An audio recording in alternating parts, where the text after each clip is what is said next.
दोष होते हैं। वात, पित्त, कफ की बॉडी 5 चीजों से मिलकर बनी है। आकाश, वायु, अग्नि, जल, पृथ्वी। आयुर्वेद में बताया गया है कि आपको धूमपान करना चाहिए। गेहूं कोई मेहमान आता था तब खिलाया जाता था। हम पहले खाते थे जौ बाजरा।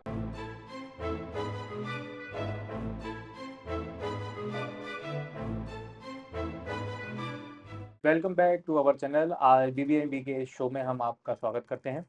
नमस्कार। सबसे पहले हम आपके इंट्रो से ही स्टार्ट करते हैं। आप अपने बारे में कुछ बताइए।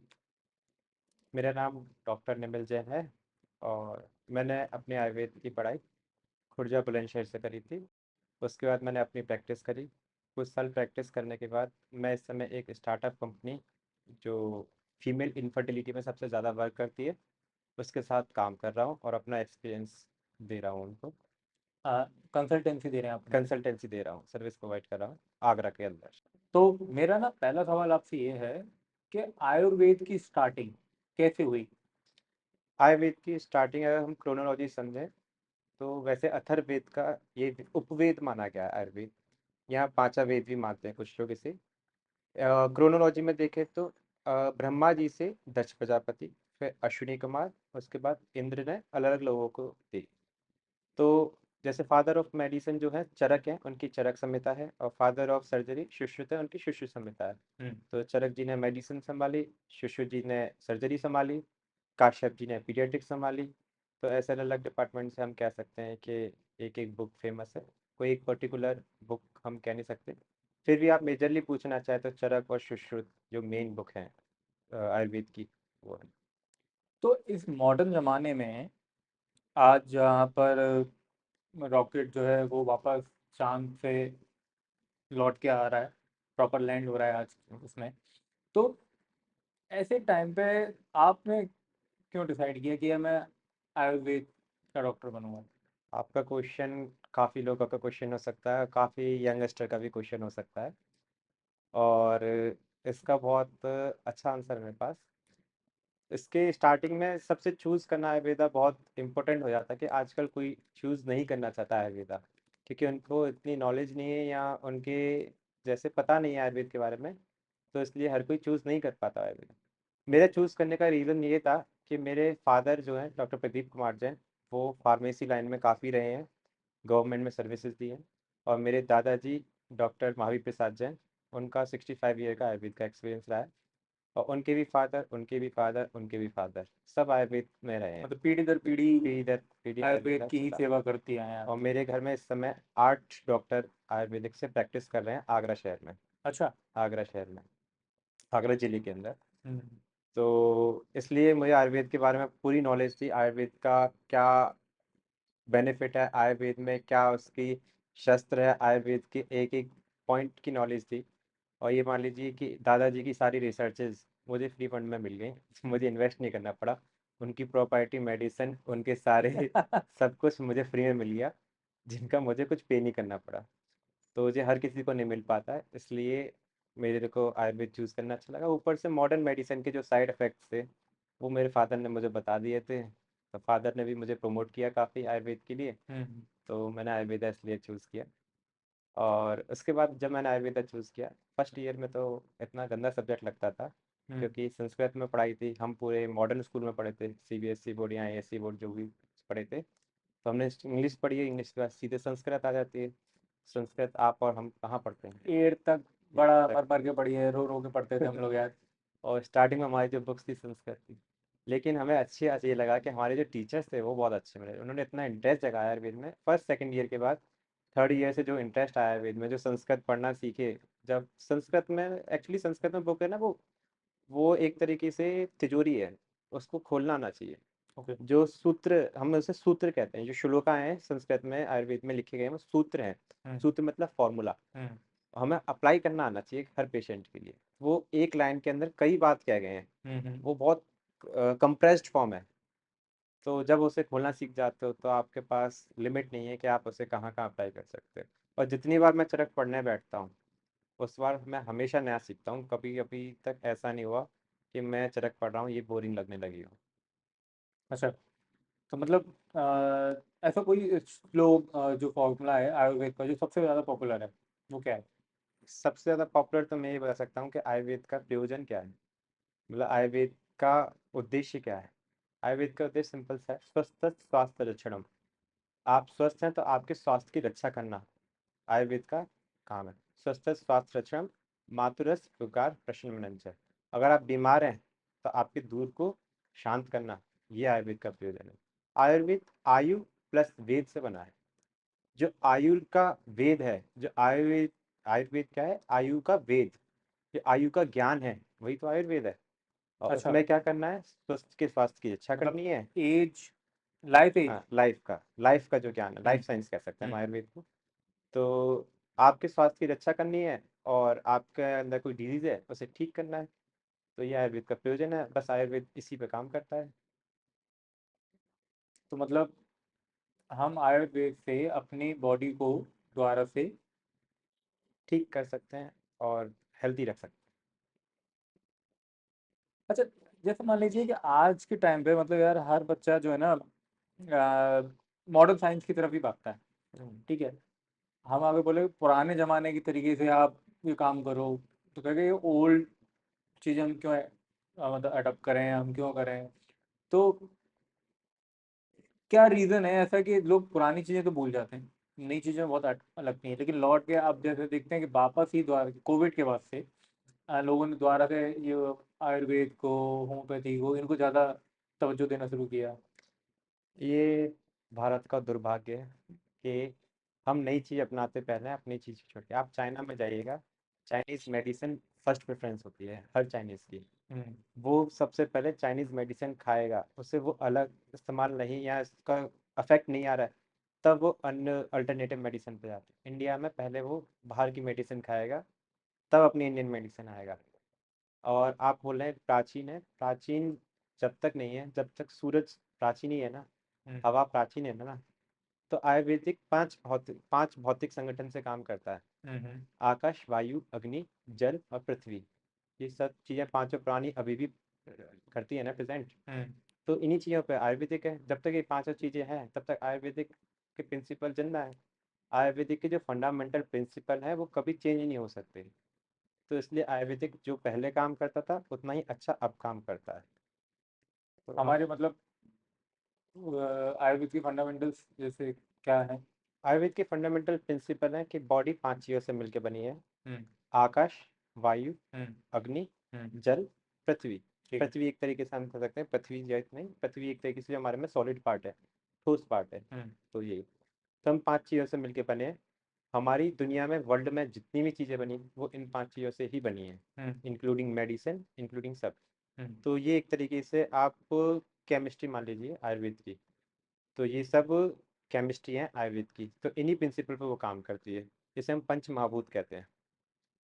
तो ये फंडामेंटल प्रिंसिपल इनसे काम करते हैं। अच्छा, हमारे अंदर सबसे क्या दोष होते हैं, वात, पित्त, कफ। वही दोष हमारी बॉडी में प्राकृत अवस्था में रहते हैं तो आप स्वस्थ रहते हैं, आप हेल्दी रहते हैं।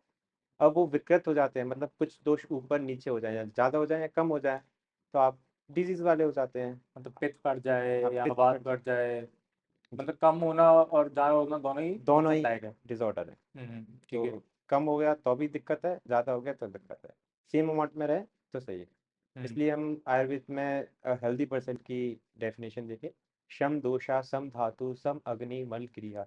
मतलब सम दोषा, आपके वात पित्त कफ सेम अमाउंट में रहे, सम अमाउंट में रहे, मीडियम रहे। हम्म सम दोषा, शम धातु, आपके अंदर सप्त धातु हैं, हम्म तो सातों धातुएं हम्म आपकी सही रहें, हम्म वो दूषित ना हो। हम्म और आपके पेट की अग्नि, जो जठराग्नि कहते हैं इसे हम, हम्म वो नॉर्मल रहे। और आपके मल क्रिया है, मतलब आपका पॉटी और यूरिन वगैरह ये सब नॉर्मल आए जाए, तो ये आपके, आप स्वस्थ हैं। अगर इन सब में कोई विकृति नहीं है तो आप डिजीज फ्री हैं। हम्म। तो हम ये मानते हैं। अच्छा, जैसे कहा जाता है कि सुबह उठते ही फ्रेश हुई, लेकिन बहुत से लोगों को क्या होता है कि आदत है कि सुबह उठ के पहले जब तक वो चाय नहीं पी लेते तब तक उनका मतलब कोई भी कुछ भी काम करने का मन नहीं करता। तो ये क्या मतलब जब हम कुछ पी लेते हैं, जैसे कहते हैं पानी पी लो खाली पेट तो भी सही है, लेकिन चाय पी लो, बहुत से लोग होते हैं चाय ही पीते हैं उसके बाद ही फ्रेश होने जाते हैं। तो ये आयुर्वेद के हिसाब से सही है या गलत है? देखिए, मैं इसमें देखो, एक आहार होता है, सात्विक आहार होता है, जो हम पी-पी के आदत पड़ जाती है, वो हमें नुकसान करना बंद भी कर देता है फिर बाद में। हम्म। एक ये भी कंसेप्ट होता है आयुर्वेद में। लेकिन किसी चीज़ की हैबिट, चाय से अच्छा है सुबह गर्म पानी पीजिए और फिर आप फ्रेश होइए। ये नॉर्मल प्रक्रिया है, इसे करना चाहिए। ये आपकी हम्म। पूरी बॉडी को मेंटेन रखने में बहुत काम है। अगर आप सुबह मात्र गर्म पानी पी के जा रहे हैं, सुबह गर्म पानी पी रहे हैं और पॉटी करने जा रहे हैं, तो आप एकदम नॉर्मल रहेंगे। आप रोज, आपको नॉर्मल कॉन्स्टिपेशन नहीं है, आपके पेट की कोई डिजीज नहीं है, आप हेल्थी रहेंगे। अब चाय पीना या फिर कुछ करना, ये एसिडिटी और गैस फॉर्मेशन में कर सकता है। हर किसी को नहीं करता, लेकिन चाय से एसिडिटी और गैस बनती है। ये हर रिसर्च में प्रूव हो चुका है, और ये नॉर्मल आप खुद भी देख लेंगे घर में जब चाय पीते हैं। आजकल हम्म। तो नया ट्रेंड आते आ रहा है, चाय सुट्टा जब तक नहीं होता हम्म। तब तक किसी को पॉटी नहीं आती। आजकल तो जो नई पीढ़ी आ रही है, वो तो मतलब जिस राह पे जा रही है, वो तो बहुत ही ज़्यादा खतरनाक है। ना अब तो आ, सिगरेट पीना तो एक लाइफ स्टाइल का हिस्सा हो गया है। तो जो सिगरेट पी रहे हैं ना, तो उनके लिए डिजीज जो आने वाली है, तो बहुत ही ज़्यादा खतरनाक। आयुर्वेदिक में, वैसे मैं आगे जाके बताऊँ, अच्छा अभी बताता हूँ। आयुर्वेदिक में धूमपान का वर्णन है, हम्म। लेकिन वो तंबाकू युक्त नहीं है। हम्म। आयुर्वेद में बताया गया है कि आपको धूमपान करना चाहिए, डेली करना चाहिए, अच्छा। लेकिन वो मेडिकेटेड स्मोक है। मेडिकेटेड स्मोक और जो अभी हम स्मोक लेते हैं, उसमें आसमान ज़मीन का अंतर है। जो मेडिकेटेड स्मोक है, उसमें हम जो घर में धूप बत्ती जलाते हैं ना, हम्म। आप उस तरीके का मान लीजिए कि घर में सुगंध आ रही है और हमारा माइंड फ्रेश हो रहा है, वो आपके लंग कैंसर नहीं करेगा। ठीक है, और जो आप ले रहे हैं वो टोबैको यूज्ड है। हम्म। तम्बाकू तो आपको कैंसर करेगा ही करेगा। तो स्मोक लो पर स्मोक तम्बाकू वाला मत लो।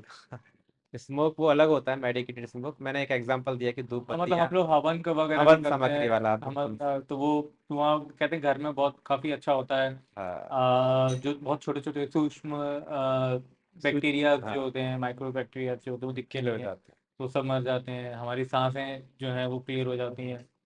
कहा जाता है कि कोविड अगर जब आया था, तो अगर ये प्रॉपर इंडिया सर्वाइव भी इसी वजह से कर पाता है क्योंकि हमारे आस्था बहुत ज़्यादा जुड़ी हुई है। हैं। ये भी रीजन है कि आज पूरी तक दुनिया पहले मतलब मतलब लोग सदमे से मर रहे थे और कोविड में हमारे यहाँ पिकनिक मना रहे थे। ये बात सही है। हमारे घर में भी काफी लोगों ने, मैं वेकेशन बनाई 3 महीने लोगों ने बैठ के वेकेशन, अरे 3 महीने मतलब लोगों ने दुनिया भर में लोगों ने कहा होगा यार क्या आया है क्या है। और जबकि हमारे यहाँ तो इंडिया में 3 महीने कंटिन्यू आप अपने फैमिली के साथ बैठे हो। मतलब कभी पापा घर से बाहर हैं तो बच्चे घर पे हैं, बच्चे घर पे हैं तो पापा बाहर, मतलब ऐसे हैं सब लोग साथ में मिलकर बैठ ही नहीं पा रहे हैं।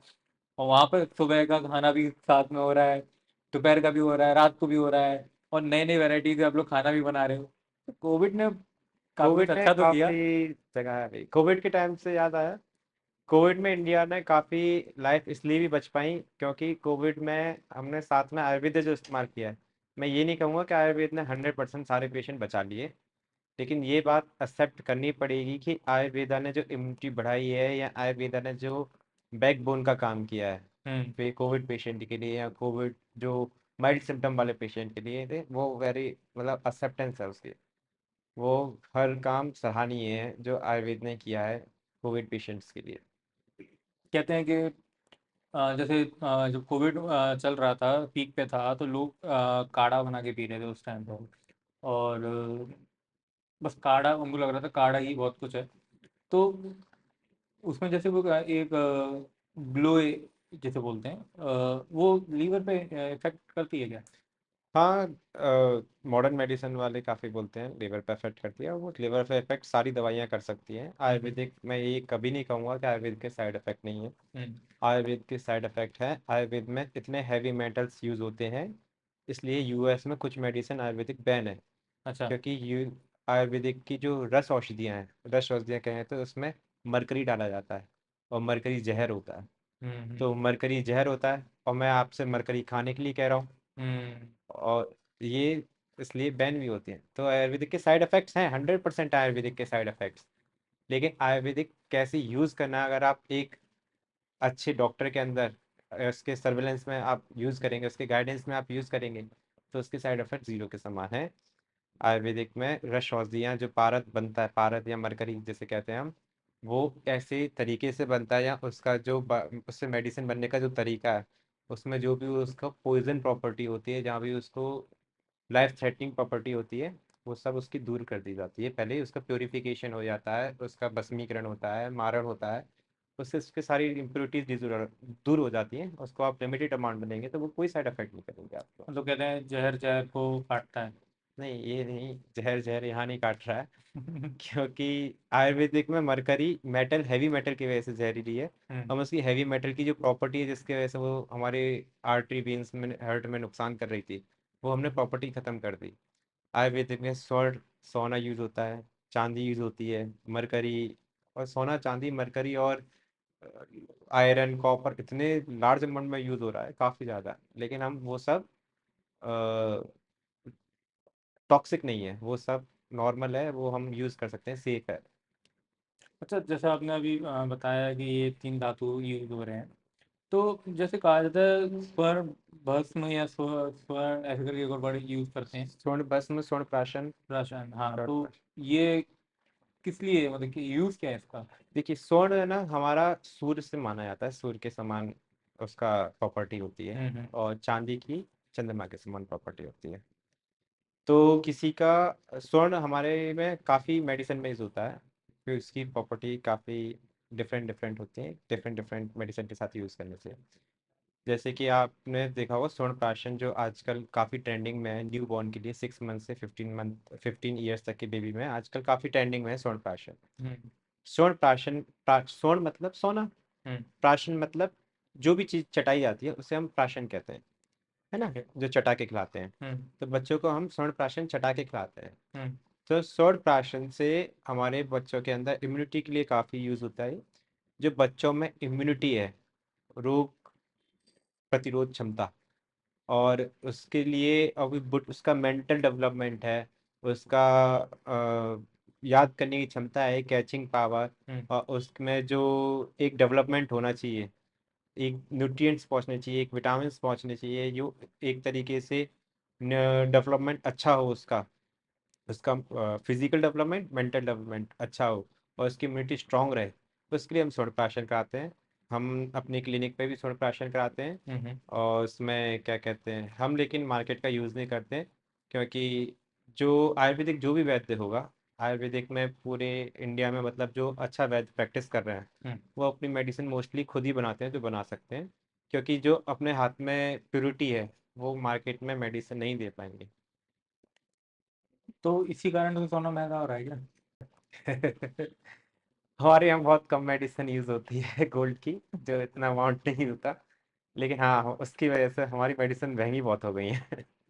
अच्छा, जैसे कुछ फूड खान पान जो है आयुर्वेद में दवाई की तरह बताए गए हैं, हम्म। और कुछ ऐसे बताएं जो जहर के समान है। जी। तो कैसे हैं वो, क्या है? देखिए, आप एक तो इस समय जो लाइफ स्टाइल है आजकल आपकी, अगर आपके साथ जो भी कॉर्पोरेट में काम कर रहे हैं, उनकी तो सबसे घटिया लाइफ स्टाइल हो गई है मेरे अकॉर्डिंग। हम्म। मेरे पास सबसे ज़्यादा पेशेंट आते हैं वो कॉर्पोरेट सेक्टर के ही होते हैं, और हम्म। जो अपने जॉब की वजह से या अपने जॉब के प्रोफाइल की वजह से बीमारी पड़ते हैं। सबसे पहली बात है, आपको अपनी हेल्थ की सुरक्षा करनी है, अपना हेल्थ सिक्योर करना है। हम्म। तो सबसे पहले हेल्थ होगी, तभी वेल्थ काम की है। तो विदाउट हमें हेल्थ, क्या क्या क्या खाना चाहिए? तो उसके लिए मैं बता दे रहा हूँ, एक तो कभी भी ऐसे इन्वायरमेंट में काम नहीं करना है जहाँ स्ट्रेस हो, खासतौर फीमेल को, हम्म। है ना। और खाने के लिए मैं बताऊँ तो ऐसा कुछ नहीं है, एक है ना जो आप गर्म करके ठंडा कर देते हैं फ्रिज में, फिर उसको रिपीट करते हैं, वो जहर के सामान है, इससे बढ़िया आप भूखे रह लें। लेकिन जो फ्रिज में ठंडा हुआ खाना है उसको वापस गर्म करके नहीं खाएं, अच्छा। उसको, वो जहर के समान है। जो आप रख देते हैं ना, सब्जी फ्रीज में रख दी फिर दोबारा गर्म करके खा ली, वो नहीं हम्म। खानी है। कोई भी चीज़ ऐसी नहीं खानी है जो, जैसे कि पिज़्ज़ा खा रहे हैं आजकल लोग, मेयोनीज भर भर के खा रहे हैं। मेयोनीज का कुछ टाइम पहले तक ट्रेंड भी नहीं था, अब ट्रेंड ही ट्रेंड। मेयोनीज आपकी डाइजेस्ट ही नहीं होती है, मतलब मेयोनीज। पूरा पाम ऑयल से बना रहे हैं, हाँ, बहुत ही ज़्यादा। वो आपके डाइजेस्टेबल ही नहीं है। वो आप खाएंगे, आपको 100%, 3 महीने में आप लगातार खा के देख लीजिए, 3 महीने में बीमार ना हो तो बताना। अब बोलते हैं कि पिज़्ज़ा तो इतना सब लोग खा रहे हैं, इटली में खाते हैं, इटली में खाते हैं इतना, और इंडिया में खाते हैं, क्या नुकसान है? सब खाते हैं, एकदम अनपढ़ों वाली बात मत करो। पिज्ज़ा इटालियन फूड है, इटली वाले लोगों के लिए नुकसान नहीं करेगा। क्यों? क्योंकि उनका बॉडी की प्रकृति वहाँ के इन्वायरमेंट टेम्परेचर के हिसाब से है, वो वहाँ पर नुकसान नहीं करेगा। पाव पैदा खा सकते हैं वहाँ पे। है ना, वो वहाँ पे खा सकते हैं, उनका उतनी डाइजेस्टिव पावर है। इंडिया में नहीं खाना चाहिए, क्योंकि इंडिया में रोटी के लिए चपाती जहाँ पे जो होता है उसके हिसाब से खाना चाहिए। साउथ में आप देखोगे चावल ज़्यादा खाते हैं। है अच्छा, ना। जैसे कुछ डॉक्टर मना करते हैं कि गेहूं नहीं खाना चाहिए। गेहूँ आयुर्वेद में भी लिखा है एक्चुअली। पहले क्या था, आप थोड़े टाइम पहले जाना अपने फादर या अपने दादाजी से पूछना, गेहूँ कोई मेहमान आता था तब खिलाया जाता था। हम्म। हम पहले खाते थे जौ बाजरा। हम्म। जौ बाजरा इजली भी डाइजेस्टेबल है। हम्म। तो इसलिए जिसको डाइजेशन की प्रॉब्लम होती है, हम्म। या जिसको पेट में कॉन्स्टिपेशन होता है, वो अगर जौ पे आए, बाद जौ के खाना खाए, जौ की रोटी खाए, वो सबसे बेस्ट है उसके लिए। हम्म। है ना।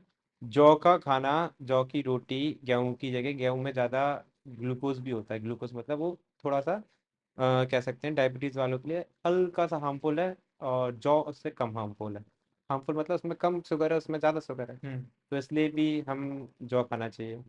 जौ का इजली भी डाइजेस्टेबल है, और हमारा डाइजेस्टिव पावर सही रहेगा, तो ऑब्वियसली हमारे को डिजीज़ नहीं होगी। इसलिए आप जैसे देखेंगे, अभी मैं आपको बता रहा था, इटली फूड है, इटली फूड इंडिया में नहीं खाना चाहिए। इंडियन फूड आप इंडिया में खाओ, इंडियन स्पाइसेस जहाँ जो चलते हैं वो खाओ, इतने नुकसानदायक नहीं होते अगर लिमिटेड अमाउंट में यूज़ करोगे तो। आप जैसे कि लोग अल्कोहल पीते हैं, अल्कोहल के लिए देते हैं कि यूएस में तो डेली पी जाती है, इंडिया में डेली नहीं पी जाती है। तो इंडिया में डेली पीने में क्या दिक्कत है? यूएस वालों को भी तो कोई डिजीज़ नहीं हो रही है। यूएस एक कोल्ड कंट्री है, कोल्ड कंट्रीज में डेली वो पी रहे हैं, तो आपका जो मद कहते हैं हम संस्कृत में, या फिर जो अल्कोहल है, उसकी प्रॉपर्टी होती है डाइजेस्टिव प्रॉपर्टी होती है। वो आपको गर्म होती है, उसका वीर्य जो कहते हैं हम, गर्म होता है, तासीर कहते हैं। तो वहाँ कोल्ड कंट्रीज है, उनको डाइजेशन में हेल्प कर रही है वहाँ पे, जो वाइन पीते हैं वो वहाँ पे। इंडिया एक हॉट कंट्री है, इंडिया हॉट कंट्री है, यहाँ पर तुम डेली दारू पियोगे तो तुम्हारी डाइजेस्टिव पावर खराब हो जाएगी, तुम्हें पित्त बढ़ जाएगा तुम्हारी बॉडी। हम्म। कश्मीर में डेली पियो, ठीक है। हम्म। हिमाचल के लोग पीते हैं अभी भी, वो चलो वहाँ पर कोल्ड क्लाइमेट है वहाँ का। अब तुम क्या कहते हैं, एमपी में या राजस्थान में या यूपी में हो, आप गर्मियों के मौसम में रोज भी गर्म पी रहे हो, तो ये आपके लिए पित्त बढ़ा देगी, आपका नुकसानदायक है। इसलिए मुस्लिम कंट्रियों में, सऊदी में हराम माना गया है, क्योंकि वो हॉट कंट्री थे। वो हॉट कंट्री थे इसलिए मना कर दिया, भैया ये पियोगे तो तुम्हारी तबीयत खराब होगी, इसलिए ये हराम है। हॉट वेदर और की वजह से वहाँ पे नहीं। अरब में नहीं पी जाती थी। है ना। और यूएस में इसलिए पीते हैं कि वो कोल्ड कंट्रीज है। तो आपको ये समझना पड़ेगा कि जो जहाँ की चीज़ें है वहाँ के लिए बेनिफिट है। ऐसे ही आपको फ्रूट के लिए भी समझना पड़ेगा। आपको आम सर्दियों में नहीं खाने हैं, आपको आम गर्मियों में ही खाने हैं। हम्म। सीजनल फ्रूट ही खाना है।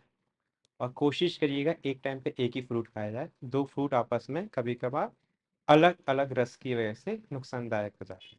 आपने अभी क्वेश्चन पूछा था क्या खाना चाहिए, कैसे नहीं खाना चाहिए, मैंने बताया आपको कि गर्म करके ठंडा करके फिर वापस गर्म नहीं करना चाहिए खाना। ऐसे ही दूध के साथ फल मिला के नहीं खाना चाहिए। हम्म। ऐसे ही खाना खाने के बाद ठंडा पानी नहीं पीना चाहिए। और एक हैबिट ज़रूर बनाएं कि 3 बार खाना खाते हैं तो हम्म। तीनों बार के खाने का टाइमिंग एक ही होना चाहिए। रोज। कहने का मतलब है डेली सुबह 8 बजे खा रहे हो तो डेली 8 बजे ही खाएं। और दूसरा ये कि अपना जो डेली का रूटीन है, वो डेली रूटीन फॉलो करना चाहिए। आप जल्दी जगते हैं सुबह और जल्दी सोते हैं, तो ये आपके लिए बेनिफिट है ना। तो ऐसा पूरे डेली रिजिम फॉलो करना चाहिए आयुर्वेदिक। अच्छा, जैसे आप फ्रूट्स में लोग फ्रूट चाट्स बहुत खाते हैं, शादी में जाते हैं बहुत खाते हैं, हम्म। तो नुकसानदायक है। फ्रूट चाट ऐसा कोई नुकसानदायक नहीं है, लेकिन ये होता है कि फ्रूट एक तो सीजनल फ्रूट खा रहे हो उसमें कोई दिक्कत नहीं है, बिना मसाला ना डाला जाए तो उसमें तो ज़्यादा अच्छा है। सीजनल फ्रूट कोई नुकसानदायक नहीं होता, और फ्रूट मिक्स करके अलग अलग रीजन के खा रहे हो वो नुकसानदायक है। अच्छा, दही और आम ये दोनों खाए जा सकते हैं साथ में, क्योंकि बहुत से लोग दही और आम का देखो, शेक बना लेते हैं, मतलब दूध के साथ आजकल होता लस्सी, है। मैंगो लस्सी। मैंगो लस्सी, जो मैंगो दही नहीं, उसमें ज़्यादातर दूध और दही भी इस्तेमाल हो रहा है। हम्म।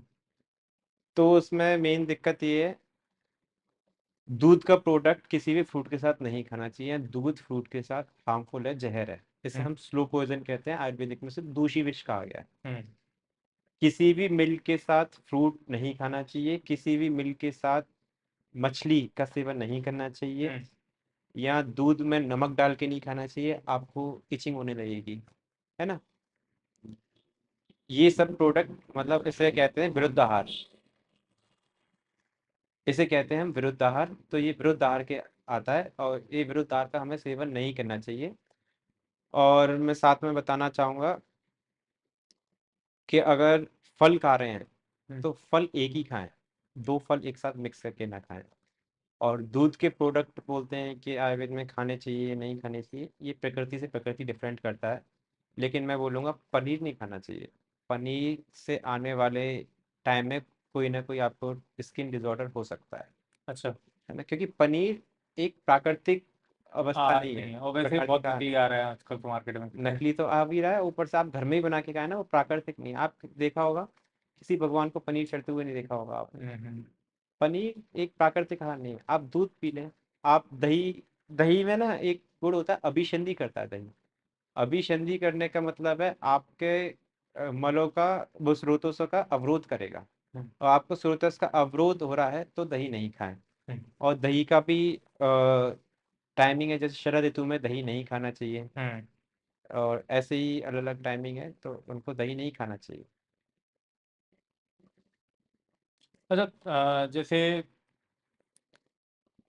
हमारी बॉडी में हम जो आपके लैंग्वेज में दोष, दोष आई थिंक बोलते हैं, जी। तो वो हम कैसे पता कर सकते हैं कि हमें ये दोष है या ये दोष है या ये दोष है? देखिए दोष, देखिए दोष तीन तरीके के होते हैं। वात पित्त कफ। आप वात को रिजेंबल कर सकते हैं वायु से, हम्म।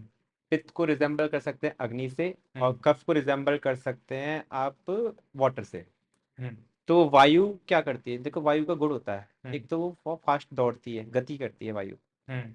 तो वात अगर आप में एलिवेटेड होगा, तो वात के गुण होते हैं रुक्षता, आपकी बॉडी में ड्राइनेस आएगी। हम्म। आप में अगर क्या कहते हैं कि आपकी स्किन ड्राई रहती है, तो आप में वात बढ़ा हुआ है।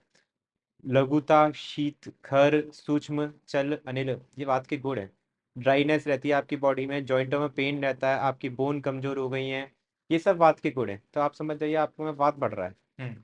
और पित्त से, अग्नि से हम फायर से रिजेंबल करते हैं। तो फायर जब बड़ी होगी तो आपकी बॉडी में इचिंग होगी, आपकी बॉडी में जलन होगी, एसिडिटी रह सकती है, कहीं जलन हो रही है आपको, और आपका कहीं रेडनेस आ रहा है, तो आपके में पित्त बढ़ा हुआ है। कफ बढ़ने का मतलब है आप एक नंबर के आलसी हैं, आप बैठे रहते हैं, और मोटापा बढ़ते आ रहा है आपके अंदर, अंगड़ाई आती रहती है, आलस आता रहता है, आपकी बॉडी में चिकनाइट जाता है, ऑयली स्किन हो रही है ना। तो ये सब, और ठंड लग रही है आपको, शीत बढ़ा हुआ है, तो ये सब क्या कहते हैं, कफ के गुण हैं। ऐसी अच्छा। बात पित्त कफ प्रकृति होती है। आप किस प्रकृति के हैं, ये हर इंसान किसी न किसी प्रकृति का होता है। बोलते हैं ना, ये इंसान गर्म तासीर का है, ये ठंडी तासीर का है। तो ऐसे ही हर इंसान एक प्रकृति का होता है। ये बात पित्त कफ में ऐसे ही होती है। एज के अकॉर्डिंग देखा जाए तो बच्चों के अंदर कफ होता है, जो यंग एज होती है उसमें पित्त बड़ा होता है, ओल्ड एज में वात बड़ा होता है। देखना बच्चे जितने भी होते हैं सब सोते रहते हैं 16-16 घंटे, हम्म। जो यंग बॉर्न, एकदम न्यू बॉर्न होते हैं। हम्म। तो उनके में उस टाइम पे कफ बढ़ा हुआ है, कफ से नींद हमेशा ज़्यादा आएगी अगर आपके अंदर कफ बढ़ा है तो। मोटे लोगों को भी नींद ज़्यादा आती है, चाहे बड़ा हो चाहे छोटा। ओल्ड एज में देखोगे, ओल्ड एज के अंदर दर्द रहता है पूरी बॉडी में, हम्म। हड्डियां चटकती रहती हैं, हम्म। हड्डियां कमज़ोर हो जाती हैं। क्यों? क्योंकि ओल्ड एज में वात बढ़ना नॉर्मल है, सबका बढ़ता है। यंग बोलते हैं ना आपका खून गर्म है, हम्म। यंग जनरेशन का, वो पित्त की वजह से गर्म है, क्योंकि उनमें पित्त बड़ा होता है, जल्दी गुस्सा आता है यंग एज में। हम्म। तो ये नॉर्मल है। अच्छा, जैसे किसी को कोल्ड की प्रॉब्लम बहुत ज़्यादा रहती है, किसी को हेडेक रहता है ज़्यादा, किसी को थोड़ी सी थोड़ा मतलब गर्मियाँ हैं, लेकिन जैसे होता है कि थोड़ा सा गर्म के बाद ठंडा खा लिया, ठंडे का तुरंत गर्म खा लिया, तो बहुत जल्दी उसको चेस्ट में पेन होने लगता है बहुत। तो ये आयुर्वेद में इसका क्या ट्रीटमेंट है?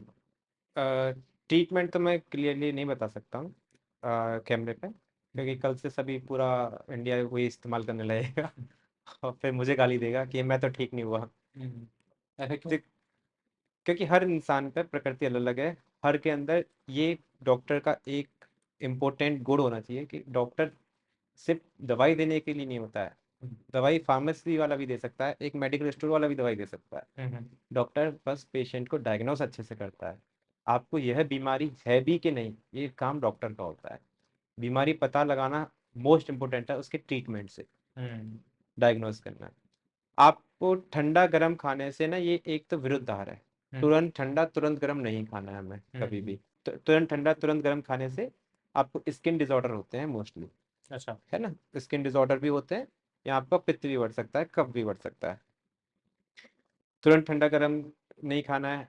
ऐसा खाना भी नहीं खाना है जो विरुद्ध हो एक दूसरे के, है ना। विरुद्ध आहार का काफी लंबा कंसेप्ट है, आप अपने डॉक्टर से कंसल्ट कर सकते हैं, आप कुछ खाते हैं तो। और आपको अगर ऐसे डिसऑर्डर है जो आपकी मतलब 12 महीने आपको जुकाम बना रहता है या खांसी बनी रहती है, तो आपको पहले तो अपना प्रॉपर डायग्नोस कराना है कि कोई और डिसऑर्डर तो नहीं है। और सिम्टोमेटिक ट्रीटमेंट कभी नहीं लेना है। कि आजकल लोग एंटी एलर्जिक दवाई ले लेते हैं, जुकाम ठीक हो गया ठीक है। ये ऐसा सिम्टोमेटिक ट्रीटमेंट और सेल्फ ट्रीटमेंट कभी नहीं लेना है। अगर आप कोई सा भी पैथी इस्तेमाल कर रहे हैं, कोई सी भी फिलोसफी की पैथी हो इस्तेमाल कर रहे हैं, आपको कभी भी सेल्फ ट्रीटमेंट नहीं लेना है। एक डॉक्टर एंटीबायोटिक कब लिखता है उस डॉक्टर को पता है मैं इसे क्यों लिख रहा हूँ, है ना। क्वालिफाइड डॉक्टर है, अच्छा डॉक्टर है, तो वो एंटीबायोटिक लिमिट में लिखेगा आपको।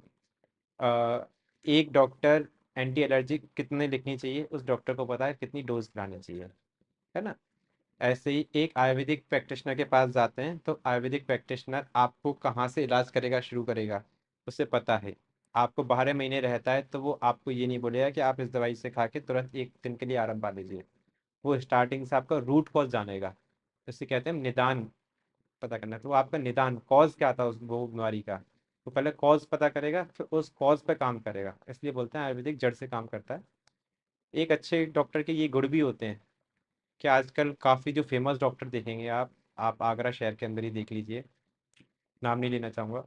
जो फेमस डॉक्टर हैं इनकी फीस हज़ार हज़ार 2-2 हज़ार रुपये है, और वो पेशेंट से उसका नाम हिस्ट्री तक नहीं लेते हैं। वो मैं कहना चाहूँगा कि वो सबसे बकवास डॉक्टर हैं। आपने ये जाना ही नहीं कि पेशेंट को बीमारी क्या है।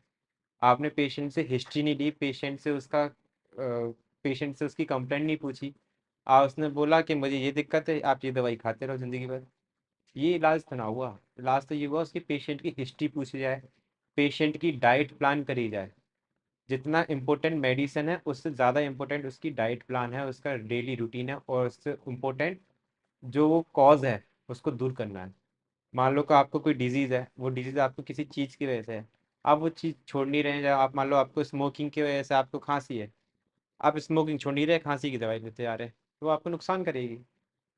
तो आपका कॉज लगाना उतना ही इम्पोर्टेंट ज़रूरी है, इतना ही ज़रूरी है जितना उसका ट्रीटमेंट करना। तो कॉज दूर करना बहुत इंपॉर्टेंट होता है। अच्छा, जैसे मान लीजिए कि अ, जो पंचकर्मा जो आपके उसमें आयुर्वेद में बताया गया है, तो पंचकर्मा में बेसिकली होता क्या है? मतलब कैसे? पंचकर्मा, देखिए पंचकर्मा का अर्थ है 5 कर्म। हम्म, आयुर्वेद का बेसिक ट्रीटमेंट प्रिंसिपल जो होता है, आप मेरे पास आए हैं, मैं आपकी चिकित्सा करना चाहता हूँ, आपका ट्रीटमेंट करना चाहता हूँ, दो चीज़ों से कर सकता हूँ। या आपका के अंदर जो दोष बढ़े हुए हैं उनको बॉडी से निकाल दो, या इतने ज़्यादा बढ़े हुए दोष नहीं है तो मैं आपका ट्रीटमेंट संशमन चिकित्सा कहते हैं, वहीं पर दोषों को दबा के कर सकता हूँ। हम्म, अगर बॉडी से मैंने आपके दोष निकाल दिए, शोधन चिकित्सा कहते हैं, वो सबसे बेस्ट चिकित्सा होती है। ओके, और वहीं के वहीं दवाएं तो हो सकता है वो आगे जाके फिर बढ़ जाए, हम्म, एलिवेटेड हो जाए। हम्म, तो जो शोधन चिकित्सा है वो मेनली पंचकर्मा से होती है। पंचकर्मा में 5 कर्म आते हैं: वमन, विरेचन, बस्ती, रक्तमोक्षण और शिरोविरेचन या नस्य कहते हैं। तो वमन, विरेचन, बस्ती में वमन मतलब होता है हमारे मेरे बॉडी के मैंने दोष बताया, वात पित्त कफ। हम्म, तो वात का स्थान यहाँ है, मान लो नीचे के ऑर्गन में है। पित्त का स्थान हमारे पेट में है, डाइजेस्टिव पावर। हम्म, और कफ का स्थान हमारा ऊपर के रूप में, उरह कंठन मतलब गर्दन के ऊपर जो रोग हैं, हम्म, या छाती चेस्ट से ऊपर के जो रोग हैं, हम्म, तो उसमें हमारा कफ का स्थान होता है। कफ को दूर करना है तो हम इसके लिए हम वमन करते हैं। हम्म, वमन में क्या है, वोमिटिंग। आप ऐसे समझिए वोमिटिंग करना वमन है। जो हमारे ऊपर के स्थान के जो दोष हैं वो सबसे नियरेस्ट माउथ से बाहर निकल सकते हैं, तो हम उनको हॉस्पिटल के अंदर एक सुपरविजन के अंदर उनका स्नेहन करा के, पूरा तो मैं ट्रीटमेंट बताऊंगा तो ये वीडियो काफ़ी लंबी हो जाएगी। सिंपल सा है स्नेहन, मतलब उसको घी का पान करा के फिर स्वेदन करा के उसको हम कुछ औषधियाँ पिलाते हैं, जिसकी वजह से वोमिटिंग आती है और जिसकी वजह से उसमें जो दोष एलिवेटेड हैं वो बाहर निकलते हैं। तो ये वमन शॉर्ट में प्रोसीजर समझाया है मैंने। और कितना वमन कराना चाहिए वो उसके बल के अकॉर्डिंग होता है, कितना उसमें पावर है पेशेंट में। विरेचन सेम है, विरेचन में पॉटी कराई जाती है। जो पेट के जो दोष बड़े होते हैं उनमें हम विरेचन के थ्रू बाहर निकालते हैं। बस्ती होता है, बस्ती में हम एनिमा देते हैं, जो मेडिकेटेड एनिमा होता है, तो वो दिया जाता है एनल रूट के थ्रू और उससे वहाँ से दोष बाहर निकलते हैं। ये बस्ती होता है। रक्त मोक्षण को कहते हैं हम इंग्लिश में ब्लड लेटिंग। आजकल मॉडर्न में भी थेरेपी करी जाती है, जैसे कि हम रक्तदान देते हैं ना। रक्तदान कभी भी हानिकारक हो ही नहीं सकता आपके लिए जब तक आपका ब्लड कम ना हो। रक्तदान देने से बेनिफिट जो हैं वो तो हैं ही हैं, आपको पुण्य मिल रहा है। साथ में आपके अंदर अगर पित्त दोष की प्रधानता है या पित्त दोष बढ़ा हुआ है या फिर अन्य कोई भी दोष बढ़ा हुआ है, आप कहाँ से रक्त मोक्षण कहते हैं सिंधी में, आपने देखा होगा जलौका वाली थेरेपी होती है, लीच थेरेपी कहते हैं। हाँ। जलौका लगाते हैं, तो वो रक्त मोक्षण थेरेपी एक तरीके से। उसमें क्या होता है, आपको जलौका लगा दी जाती है।